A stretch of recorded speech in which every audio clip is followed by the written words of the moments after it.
Was it the cook in the kitchen with the knife? Or was it the professor in the parlour with the candlestick? Join us as we crack the case of the whodunit. I suspect foul play.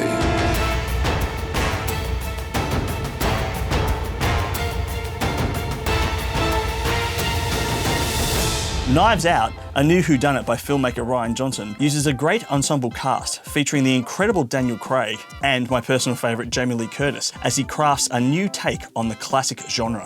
When people get desperate, the knives come out. It's a genre so rich in history, particularly on the cinema screen, that Johnson has cleverly infused his work with some fantastic references. But we need to go back and look at some of the classic culprits to fully understand this mysterious genre.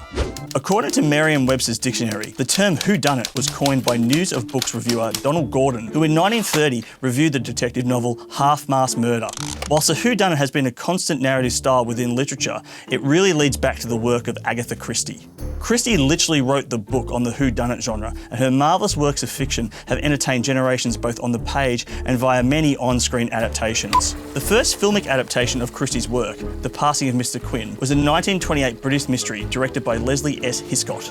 Based on the short story The Coming of Mr. Quin, it was the first British film to be made of one of Christie's works. The short story was adapted by Hiscott, who in 1931 would go on to direct Alibi, the first film to feature Christie's more well-known detective Hercule Poirot.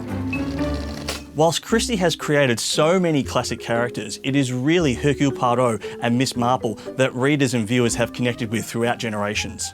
In the mid-1970s throughout the early 1980s, we saw a host of big-budget adaptations featuring these iconic characters, including the great Angela Lansbury as Miss Marple in The Mirror Cracked, which also featured the likes of Elizabeth Taylor, Kim Novak and Rock Hudson. It's very simple, if only one looks at it the proper way.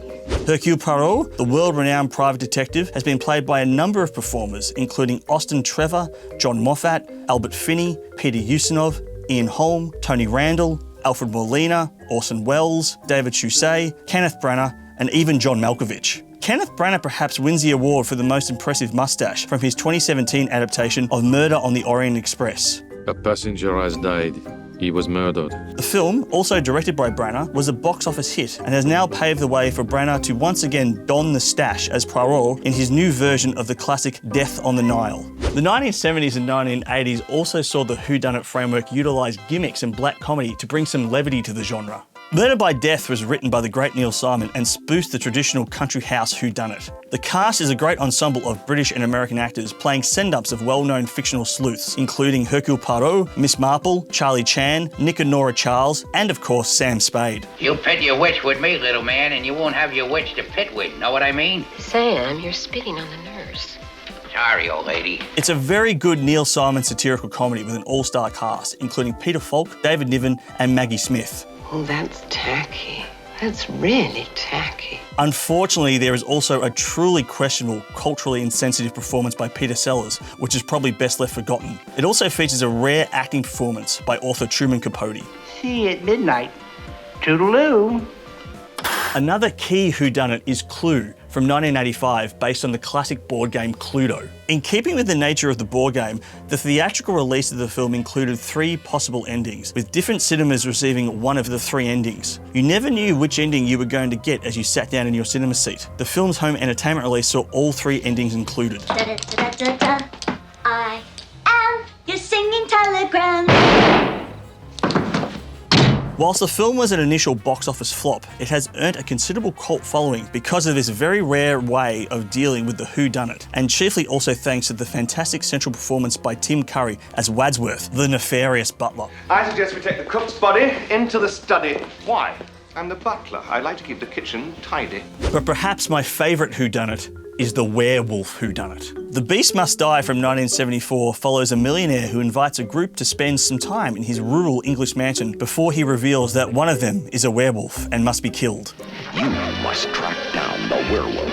It's notable because in the final act of the film, the viewer is invited to unfold the mystery along with the characters. Right near the ending, there is an inserted 30-second break called The Werewolf Break, where the film literally stops and the audience is asked to guess just who is the werewolf based on the clues presented throughout the film. Made up your mind? The small screen has also had its fair share of mysteries too. Don't forget the cliffhanger questions that gripped TV audiences around the world, such as who shot JR, who killed Laura Palmer, and of course, who shot Mr. Burns. Our own Miss Fisher will also be making the jump from the small screen to the big screen in a new feature film, Miss Fisher and the Crypt of Tears, hitting cinemas soon. Whether it is across the written word, the big cinema screen, or the small television screen, the whodunit points to our instinctual need to solve mysteries. It is our inquisitive nature that keeps us coming back to these classic characters and these incredible mysteries throughout the course of generations. There are many whodunits. I believe I know who the murderer is. Do you?